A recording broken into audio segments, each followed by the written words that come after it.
So, hey, welcome back. I am absolutely thrilled to have Roei Ganzarski with me from Seattle. Thanks for coming on. How's it all coming? So you've got a great story. How did you get to Aviation and Magnetics over the Oh, years? first of all, things are going very well. How I got to them, I want to say is a lot of good luck and a lot of good faith and a lot of hard work. And so I was at Bold IQ, a software company at the time, and I got a call from Claremont Group, which is the company that owns 100% of magniX. And they had just developed an electric motor and felt that this could revolutionize aviation. No one else was doing that except for one small company out in Germany called Siemens. And I say small jokingly. And the thought was that there's an aerospace market where basically it is time for a change. There's two clear trends happening in the world. One is environmental awareness, as I like to describe it, where people are figuring out that emissions coming out of cars, planes, et cetera, are not good for our health. You don't even have to believe in global warming or man-made climate change, but we all agree they're bad for our health, and people are now willing to vote with their wallets on that. And the second trend that's happening is the on-demand economy. In everything except for aviation, you can pretty much do things on demand. You can work on demand in companies like Fiverr, et cetera. You can get a car to come pick you up on demand. You can get a package delivered to you on demand. You can get a meal from a restaurant delivered to you on demand. But you can't fly on demand unless you're maybe in the 1/10 of the percentile that gets to fly private, me not included. So aviation is ripe for a change and a disruption that addresses both those items, lowers or zeros emission, and significantly lowers operating costs. So magniX had developed this motor that they felt could be at least a starting point to do that. Gave me a call and said, would you like to come turn this into a business? And I couldn't turn that down. I mean, it was such an inspiring team and such an inspiring vision that I couldn't let that go and not have done something for my kids and grandkids' future. Then in around 2019, actually it was 2018, when magniX was selected by Aviation, another startup, this one based out of Israel, that were developing an electric airplane and needed some good propulsion to work on it. As we were doing the due diligence on each other, does Aviation want magniX to be a launch propulsion partner? Does magniX want Aviation to be a launch aircraft partner? We were going through this due diligence. They eventually selected our propulsion system. And when they were looking for a round of investment, I proposed it to our own investor to say, hey, you should really go look at these guys. They did and eventually bought 70% of Aviation. So now the two companies share a common investor. Okay. And the investor is out of, I believe, Singapore, right? That's right. They're Claremont Group and they're based out of Singapore. There you go. Good. So let's talk about the electric motors. Is that the wave that you hear a lot about, where technology is going, hybrid electric, all electric, some sort of fuel cell. What's the trajectory of the motor, the various motors, and where's the technology today? Yeah. So first, let's talk some nomenclature. For electric aircraft to work, you need four things. One is the electric propulsion system, basically a motor and inverters and motor control software, et cetera. So the full EPU, the electric propulsion unit, if you will. You need that's powerful enough, lightweight enough, reliable enough, and certifiable by the regulatory authorities in order to have an aircraft designed around. So that's number one. Number two, then you need the aircraft. An aircraft that's best designed and created to efficiently and effectively take advantage of this lightweight, powerful electric propulsion unit. That's number two. Number three, you need an energy storage system. It could be batteries. It could be hydrogen fuel cells. It could be other elements, but the energy source has to be there as well to provide the electricity. And number four is you need the ability to recharge or refuel that energy storage system on the ground. If it's batteries, you need to charge them. If it's fuel cells, hydrogen fuel cells, you need to refuel the hydrogen, either gas or liquid. If it's SAF, synthetic aviation fuels, you need to somehow refuel as well. So those four elements are required. If you were to go to a battery company or fuel cell company some years back and say, hey, why aren't you guys developing fuel cells or batteries for an electric airplane? The answer would have been, what electric airplane? Show me an electric airplane, I'll develop it. Then if you'd gone to an airplane company and said, why aren't you guys developing an electric airplane? The answer would have been, with what propulsion system? Show me an electric propulsion system I can use, I'll develop an airplane. So magniX had to start, and this revolution had to start with propulsion. In fact, everything in aerospace starts and ends with propulsion. We're living in the jet age of aviation, not because of the jet aircraft, rather because of the jet engine. It's the jet engine that enabled swept wing aircraft designs, et cetera, et cetera. Before that, it was the piston engine that allowed for the development of faster fixed wing aircraft. And before that, it was the powered aircraft started by the Wright brothers. So the engines always lead, or propulsion always leads everything. So first magniX focused on propulsion. Then we start to see aircraft designs like the Aviation Alice, like VTOLs, et cetera, being developed for electric propulsion. Now we're going to start seeing energy storage. And so when it comes to your question on what's the trend or where are we headed, the electric propulsion unit doesn't care where the electricity comes from. An electric aircraft could be a battery electric aircraft where the electricity comes from batteries. The electric aircraft could be a hydrogen fuel cell aircraft where the electricity comes from the hydrogen fuel cell. But in both cases, it's electricity that's being produced, fed to an electric propulsion system that then turns a propeller. In the case of SAF, or synthetic aviation fuels, that's a complete different technology, a complete different market that basically says, for existing turbine engines or jet engines, instead of using regular Jet A fuel, let's use a synthetic blend, which will reduce some of the emissions. The challenge is it only reduces some of the emissions and not all of them, like an electric aircraft does. And it's more expensive to buy synthetic fuels than it is regular Jet A, which is why you're not seeing a lot of uptick in the use of it. The electric aircraft, the beauty of it is the operating costs are significantly lower than the traditional aircraft, and it's zero emission. And so that's why we think electric is really the future. But then it comes to splitting between the uses.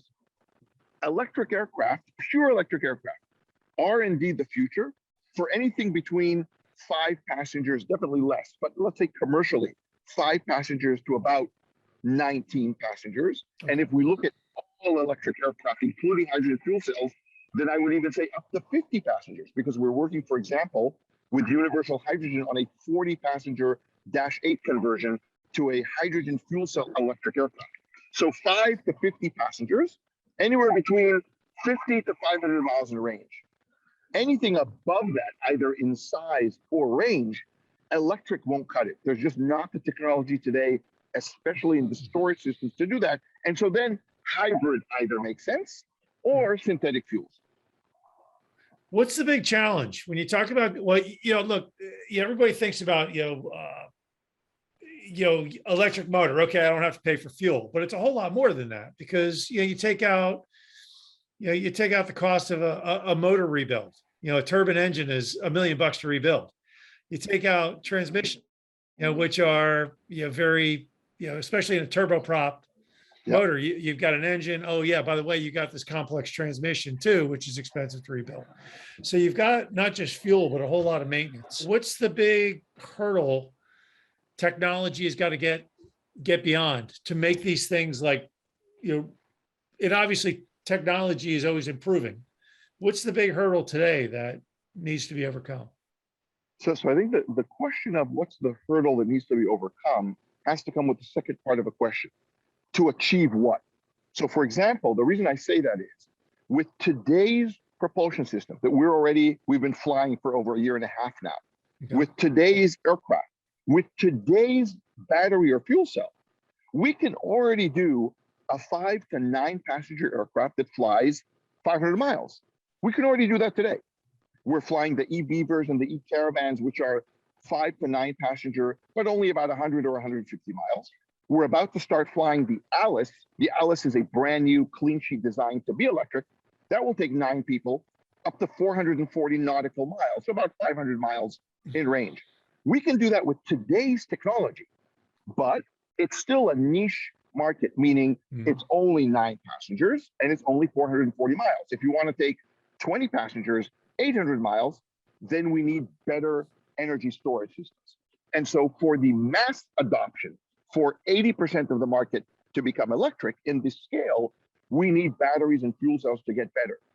Now, the reason I'm not too concerned about that is it's a chicken and egg. Again, there's no reason batteries or fuel cells would have began investment in improving for aircraft before aircraft were flying.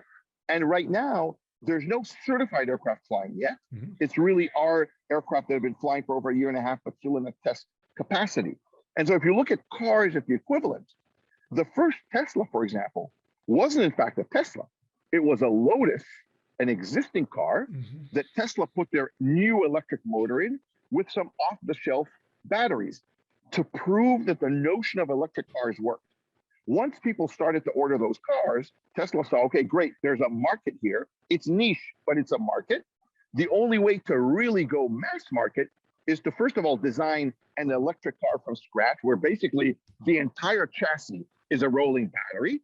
Mhm. Then let's improve in batteries. And we see that playing out now. It started with the electric motor for Tesla. Then they started with the Tesla Model S. And now they're doing batteries. The same thing is going to happen with aircraft. We have to start with propulsion and retrofits to prove that it works. We've been doing that for a year and a half. Now the new aircraft designs are happening like the Alice. And now going forward, we're going to start to see, and we're seeing, more and more investment in batteries and fuel cells. Absolutely. And so this will happen naturally in the marketplace. And so we will move over the next 5 to 10 years, just like with the cars, to a more mass adoption of airplanes. What's the big, so being the first is always the hardest. Yes. FAA certification has got to be, it's a unique world with the FAA. I mean, Boeing is sucking up a lot of the resources. Airbus is probably doing it now with a little bit of the A350 challenge. What's your, and here you guys come along with some new technology. How's all that? That's right. How's all that playing out? Yeah, I know, it's interesting. So first of all, I take my hat off to the FAA. I think they're doing an amazing, amazing job with the resources they have. So the amazing job they're doing is they are learning, they're investing, they're putting the effort into understanding what this world of electric propulsion means. What are the new faults that could come in? What are the old faults that aren't relevant anymore? What are the safety hazards? What are the things they have to look at? How do they certify a propulsion system that's electric and has no fuel whatsoever in it? So they're doing a tremendous job learning and kind of leaning into how do they not become a barrier to the industry moving forward, because the industry will move forward to electric. Absolutely. But the challenge is they don't have enough resources. To your point, every time another existing incumbent has some issue, that sucks up a lot of the resources of the FAA, which as is are lean. And so they don't have the resources to address this new market. That's a challenge. So if I were to encourage Congress to do anything, give the FAA more budget so that they can hire more people who are experts in the world of electric, or at least can focus on electric versus be kind of dual use. So one day I'm doing electric, but the next day I'm looking at other existing technologies. But I don't envy the role of the FAA. I tell whoever will listen, they have a really, really tough job. So imagine magniX. We've been doing electric motors since 2009. Aviation have been working on their electric plane since 2015. So between the two of us, we've been doing this for years. Then we expect this stranger with an FAA badge or an EASA badge or Transport Canada badge to show up, look at some paperwork, look at a few tests, and then say, yes, this aircraft and propulsion system are safe for your children to fly in. That's a huge, huge burden and a huge responsibility that's on their shoulders. So no, I don't expect them to be flexible. I don't expect them to be nimble. I don't expect them to cut corners or do anything for my or our benefit. I want them to be rigid. I want them to have safety in the top of their mind. I do want them to have the resources to do their job and not delay because of lack of resources. But I want to make sure they cross every single T and dot every single I, so that every new technology aircraft out there, let alone the existing technology aircraft, are safe and reliable for people to fly on. And so, yes, it's challenging but not because anything is being done wrong. It's challenging because they don't have the resources to do enough of what we wanted to do fast enough. It's uncharted waters. I mean, it's just it's just uncharted waters. In all fairness to the FAA, they're like, hey, we've never done this before. We're learning too. Right. But you as a CEO, I mean, you're in a great area up in Seattle. You know, the tech talent up there is amazing. But you've got an electric motor that has never been utilized for aviation. You've got software concerns. You've got other technology, battery concerns. Yeah, how are you finding your talent? How are you corralling your talent and getting them? Once again, they're sort of learning as they go too. How do you get them to work together, and how do how does all that gel? Yeah, the challenge of staffing or hiring is much bigger than anyone might anticipate, and there's really two factors that are happening here. One, aviation is no longer a separate industry as people like to address it. It is purely part of STEM today. If you think of science, technology, engineering, math, all of that is part of electric aviation. A third of our team are software engineers. Nothing to do with airplanes or turning wrenches or building aerodynamics. It's software, embedded software, high-level software, low-level software, but it's software. The electric propulsion system is a lot of electronics, PCBs, high-end, fine-tuned electronics. Not necessarily what you would expect from an engine company or an airplane company. We're not competing for resources with the Boeings or the Airbuses of the world today. We're competing with Amazon, with Google, with Microsoft. It's actually an amazing transition where someone's saying, hey, I have an offer from Amazon or from magniX, where do I want to go? Where once it would have been, if you're coming to aerospace, it's either between Boeing and Airbus or Lockheed or Gulfstream. That's no longer the case. And when you're a startup in the aerospace world, trying to compete with an Amazon or a Google or a Facebook, that competition is tough. And so what we're finding, so that's one part of it. Then the other part of it is we can't find experienced electric propulsion or electric aircraft people because, to your point from earlier, we're first. We have the experienced people because we're the ones doing the work.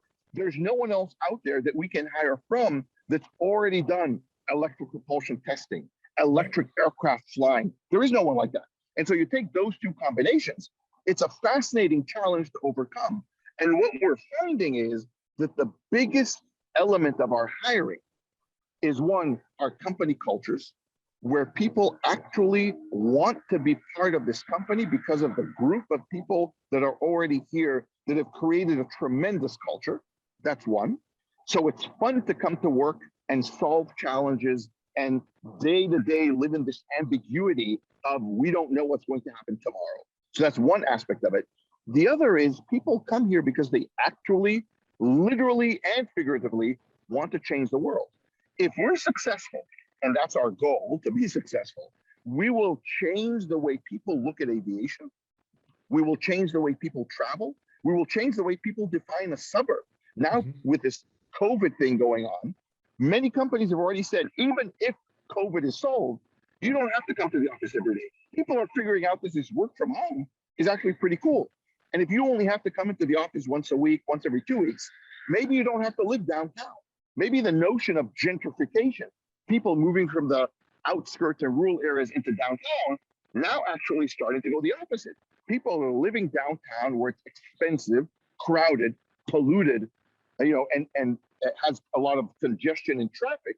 They could actually move to a lower cost area, cleaner area where their dollar takes them farther in terms of living quality, etc. And then they can drive in, or maybe now fly in once a week or once every 2 weeks. So now instead of driving an hour and a half, what if you could fly for 15 minutes or 20 minutes? And it would cost you just a little bit more. Would you go farther out to have an even higher quality of life and just redefine a suburb? So people are really coming here to make a difference for their own, but more importantly, their kids and their grandkids' lives, which is really exciting. How do you build a culture around, if everybody's working from home, how are you building your culture at magniX? So first of all, we focus on why we're here. What's the vision, the mission, the purpose of the company? Why are we doing what we're doing? So that's the first thing. And as long as we're all aligned and all eyes wide open about what it means to work at magniX, what it means to work at Aviation, why are we doing what we're doing? That's the first thing that brings everyone together. The second is to lead by example. For example, at magniX, we don't have an open door policy. We just don't have doors.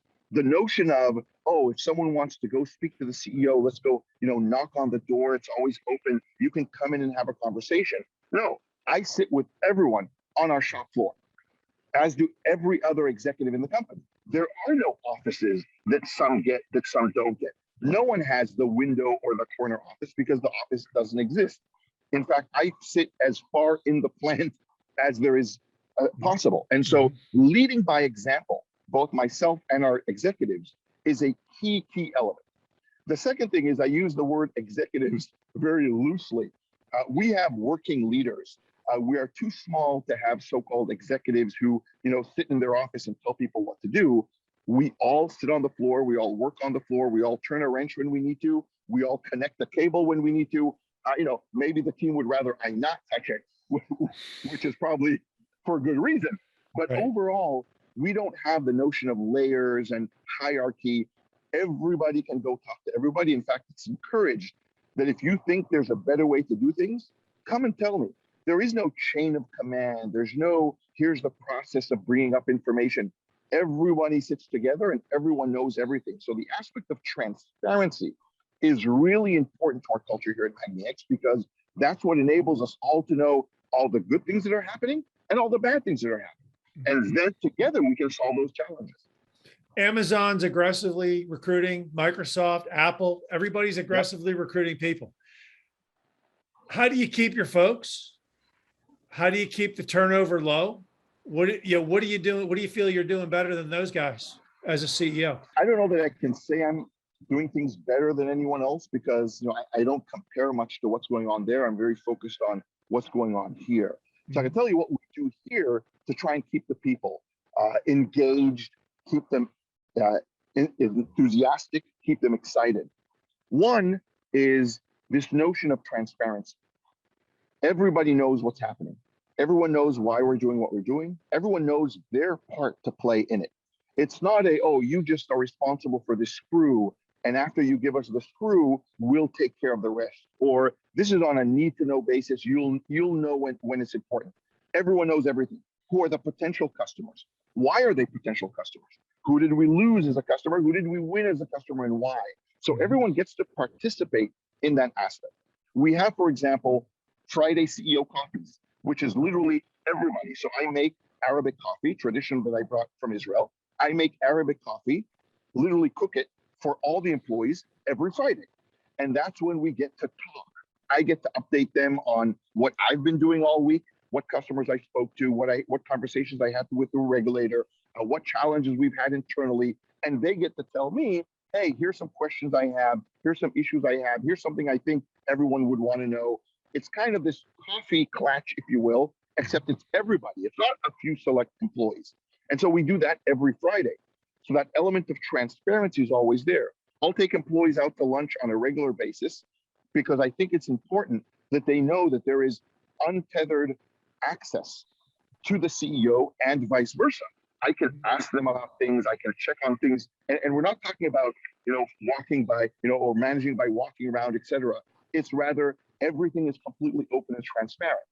But the biggest thing we do is really provide them ongoing challenges and ongoing opportunities to shine. At the end of the day, all the people we hire are technically capable, they're all savvy, they're the best in their field. They come because they want to make a difference. The best thing I can do as a CEO is make sure I get out of their way and that they have no roadblocks to do what they know how to do. Who am I to help them technically at their engineering skill or expertise? But if I can provide them resources or get rid of a roadblock that's there, maybe I'm that roadblock. If I can get rid of roadblocks and pave the way for them to really shine and do what they need to do, they'll do it. And if they can do that and they do it together with other team members that they respect and like and enjoy working with and have fun working with, then there's no reason for them to leave. Now, if someone else offers them millions of dollars in compensation and I can't compete with that, And if that's what drives them, which I found is not necessarily always the case, in fact, in many times it isn't. But if it is, I will not stop them. In fact, I will encourage them and help them find that job in which they'll be fulfilled with. And at least then we'll have good alumni of magniX out in the field. Yeah, it's interesting. You know, I think COVID is really, yeah, you read, COVID is really defining what's important to people. And money is not it. It's about, you know, work-life balance. It's about not coming to the office every day. It's about working with people that I want to work with. You know, but you know, there's a skills shortage in the country. I think, at least that's what everybody keeps telling me. You probably know it better than I do at every, you know, you see it, you see the talent, the tech talent and the STEM talent. Is it getting harder and harder to find? Is there, you know, what needs to change to make it easier for companies like you to find, you know, great engineers and the tech talent they need? Yeah. You know, that's a really good insight. Yes, it's becoming harder and harder. And there's two things that I think need to happen. Because the alternative of them not happening is companies will leave the United States and move to Europe. And we're already seeing it now, even in my area of electric aviation. We are seeing companies lured away from the United States to Europe, where they have an easier time recruiting, an easier time moving people in and around Europe, or bringing them from the US to Europe, and an easier time getting government funding and government support. Here in this country, we have to do two things. If we want to maintain, or I would say even now, get back our leadership in aerospace and then maintain it, one, we have to find and attract the best talent wherever that talent may be. So for example, in the realm of electric aviation, as I mentioned, we're in the lead and there are very few companies with us, which means there's not a lot of experienced people in the realm of electric propulsion, even if it's not for aircraft, even if it's for cars. There aren't that many companies. Many of them today are in Europe. If we want to continue and grow our company here in the US, we have to be able to bring some of that talent from Europe to the US. Right now, that is really, really difficult for various visa, et cetera, issues. Now, interestingly enough, previously I was told that part of the anti-immigration, so to speak, or the less than attractive immigration process was because of the previous administration, and that things would change with the new administration. Well, they're not changing. And so the issue of bringing talent from outside of the United States is still very difficult, and it impedes our ability to grow. For example, if I need a professional, experienced head of electric propulsion tests, I can't find that in the world of aviation. So I look at the world of automotive. Most of the electric automotive companies, if it's not Tesla, are outside of the United States. And if I were to try to bring them over, I couldn't. And so to that end, I'm limited. And then I have an option. I either move my testing outside of the United States to where I can find those leaders, in which case I'm going to hire a bunch of other people there.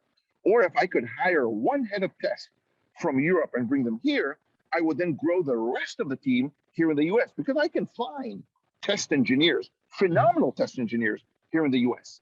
What I can't find is the one leader who can really help them and grow the business.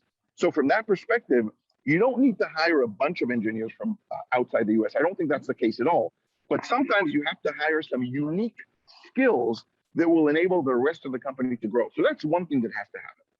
The second is our education system here has to focus way more on STEM. We don't have enough STEM in general, let alone with women and minorities, but that's a whole different conversation. We don't have enough STEM in general. And where we do, the one thing we're not doing well enough is critical thinking. So we can hire graduates that can do the engineering work, they can do the algorithms, they can do the various equations that they need, they can solve for things. What they don't necessarily know how to learn, because they're not taught, is what should I be thinking about? Why should I be thinking about it? If something doesn't work like it does in university, why? Why is that a problem? How do I look at the problem differently?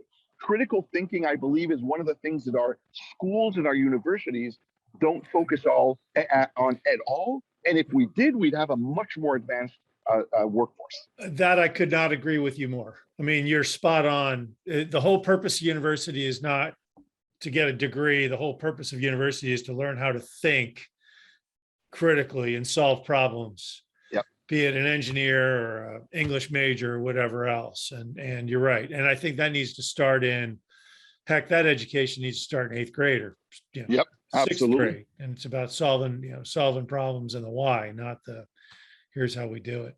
Yeah. Where The are you? notion of just memorizing items or learning about them just for the sake of learning, that time has to go away, because the kids today, the teenagers, the young adults at university, they are so more equipped and informed than we ever were at their age because of the notion of internet and access to information. But we're not teaching them to use that and think about it. So we're losing a huge opportunity as we move forward. I hear some of the eVTOL players out of California are paying pretty outrageous rates for tech talent. Is that affecting you? Do you feel like that? It's is it bastardizing the market a little bit? Do you think? I mean, yeah, yes and no, but it's not just the eVTOLs. I mean, it's anyone who has suddenly a bunch of money or a bunch of stock options that they can give that have attractiveness. I think they are creating issues for the marketplace because it's an artificial inflation of skills. When you're telling an engineer who just finished university with no experience, I can give you a bunch of stock options that don't cost me as a company anything, and maybe one day you'll become rich. Mhm. As a young engineer, you may get attracted to do that, and that's okay. Yeah. But I think it creates an artificial growth that, let's say that company doesn't work out, and let's face it, most startups will fail, right? That's what statistics will show. Then that young engineer that now maybe has 2 years of experience before that failure happened thinks that they're valued at X dollars, where in fact they're not, because those options never materialized. Right. And so we try to, when we recruit, really focus on what will the engineer, accountant, program manager, et cetera, what will they be able to do at magniX? What type of work experience will they be able to gain and provide? What lessons will they be able to teach and be taught? And what experience after 1 year, 5 years, 10 years will they be able to leave with or stay with by coming to magniX? And if the driver, unintended, for their work is money, we can't compete. But if the driver is, I want to explore, I want to extend myself, I want to be challenged, I want to actually do something real in a company that isn't banking on stacks or new technology to happen from someone else, but rather doing it internally, we can offer that. It's not for everyone, and that's okay, but it definitely does create an artificial challenge in an already challenged staffing pool. Let's move on. Let's move on to something else. It's a complex system. Electric propulsion is a complex system. You now have to integrate that into the cockpit, which requires pretty significant complex avionics suite. Do you have some partners in the avionics sphere? Is it an open architecture? How are you integrating the propulsion system into the cockpit for the human interface? Yeah, so there's two parts to that. When we're doing as a magniX, when we're doing operations with retrofits, for example, the e-Beaver, the e-Caravan, the Dash 8, we provide a suite of, call them screens, add-on screens that you can put into. Most of these retrofits are analog cockpits, meaning they have the old round dials in them. We will provide a screen. It looks like a tablet screen, or like you'd see in a modern, what's called a glass flight deck. And those screens will show the information coming off of our propulsion system: RPMs, power, torque, temperatures, etc. And so our system is built to work with an analog flight deck. If we're working with a new company like the Aviation Alice, they already have a modern flight deck, in this case, a fly-by-wire flight deck. They're using Honeywell, for example, to provide the fly-by-wire systems. So our EPUs, our electric propulsion units, will also work with a digital interface like that, because in their case, we don't need to provide a screen that has the data. They already have the screens in their flight deck. We have to provide the data so that they can show it on their screens already. And so our EPUs are unique in that they can work with both analog and digital flight decks. So Honeywell has been a great partner. Do you see that the other avionics guys trying to come and say, hey, we want to play too, and and you see them also moving into the industry? Is it a pretty simple modification over Well, moving from a turbine? nothing in aerospace is simple. That's kind of, I will call that stage one. But yeah, Honeywell has been a great provider for that, the fly-by-wire system. If you think of it, one of the nice things Aviation did from that perspective is work with world-class suppliers that you would find, on any Boeing or Airbus aircraft, be it Honeywell, be it GKN, be it Maniagi. I mean, they're working with true aerospace grade, if you will, experienced large aircraft suppliers. Where do you see the market being in, we're 2020 now, or 2021 now, call it 2040. Where do you see the market? In 2040, the majority of all flights in the United States sub 1,000 miles will be electric. They might be battery electric or they might be hydrogen fuel cell electric, but they will be pure electric by 2040. I would say probably 75, if not 80% of all flights under 1,000 miles will be like that. Wow, that's got to get you excited. Oh, really excited. I mean, and it gets my kids excited even more, because I think that they, and by 2040, probably my grandkids, I believe will look back in disgust and say, Granddad, how did you ever fly 200-300 miles on a plane that created so much pollution when you had electric? And so it's really excited for the magniX team, for the aviation teams, to be thinking about what will be said 20 years from now. And will we be telling our grandkids, you're flying on an electric plane today because what we did in 2020, 2021. What's last question? What's when you talk about an electric motor, turbine motor, $750,000, for a PT6 GE catalyst engine, for a magniX, magniX engine installed on a Caravan, 2 million somewhere. So where do you? We don't talk about prices, but what you should assume is that what you should think about is that our business model assumes or proposes that throughout the life of your operation, you will be probably around 50% better off by going electric. Wow. Be it in buying the propulsion system and operating it, the less cost you have on fuel versus electric, which is significantly lower, the less maintenance you cost that you alluded to earlier. There's also less noise. And so from that perspective, you're probably looking at around 50% lower costs over the life of your propulsion system or aircraft, depending on which side you're looking at, compared to doing traditional fossil fuel-based engines. It's a big number.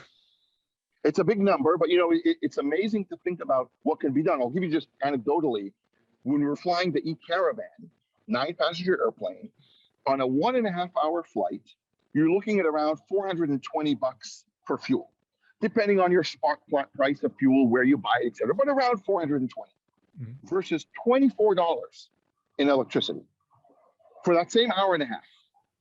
So think about that.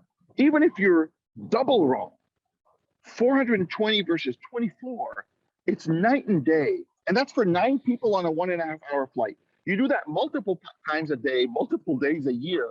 Those are huge savings. Yeah. Now you take the maintenance of it, to your point, the turbine engine today, let's take the Magni 650, which produces around 850 horsepower. Take the equivalent turbine that does 850 horsepower, a PT6, a catalyst, whatever you want to choose. Those will turn at 10,000, 15,000, 20,000 RPM.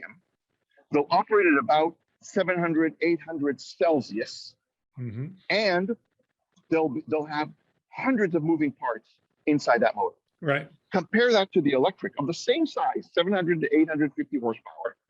You're looking at 1,900 RPM. So not 19,000 RPM, you're looking at 1,900 RPM, 90 degrees Celsius, as opposed to 700 or 800, and one moving part. There's hardly any wear and tear. So there's hardly any maintenance. That's the biggest cost in ongoing aircraft, is the engine maintenance. Take that away or minimize it. Between that and the fuel to electricity, huge cost savings. Now take away taxes that are going to come for your CO2 that you're creating in the air, the noise pollution. In fact, the noise losses. There are airports today, just the other week, an airport in San Jose, California, shut down its operations due to noise and lead poisoning. Take away noise restrictions. take away the gas elements, and now you have more access to more airports to make money off of your aircraft. And so all those aspects together, it's hard to argue with electric aviation for the niche that it's flying in. 5 to 50 passengers, 50 to 500 miles. Or 2,000 pounds of cargo. You can't discount the need of FedEx the last 100 miles. And, they're big users of, that size of airplane. Absolutely right. And in fact, DHL just recently announced their order for the Alice aircraft, because that's exactly right. The first last mile of on-demand package deliveries, going back to the on-demand economy, is done with small aircraft in and out of small airports. Perfect for the Alice.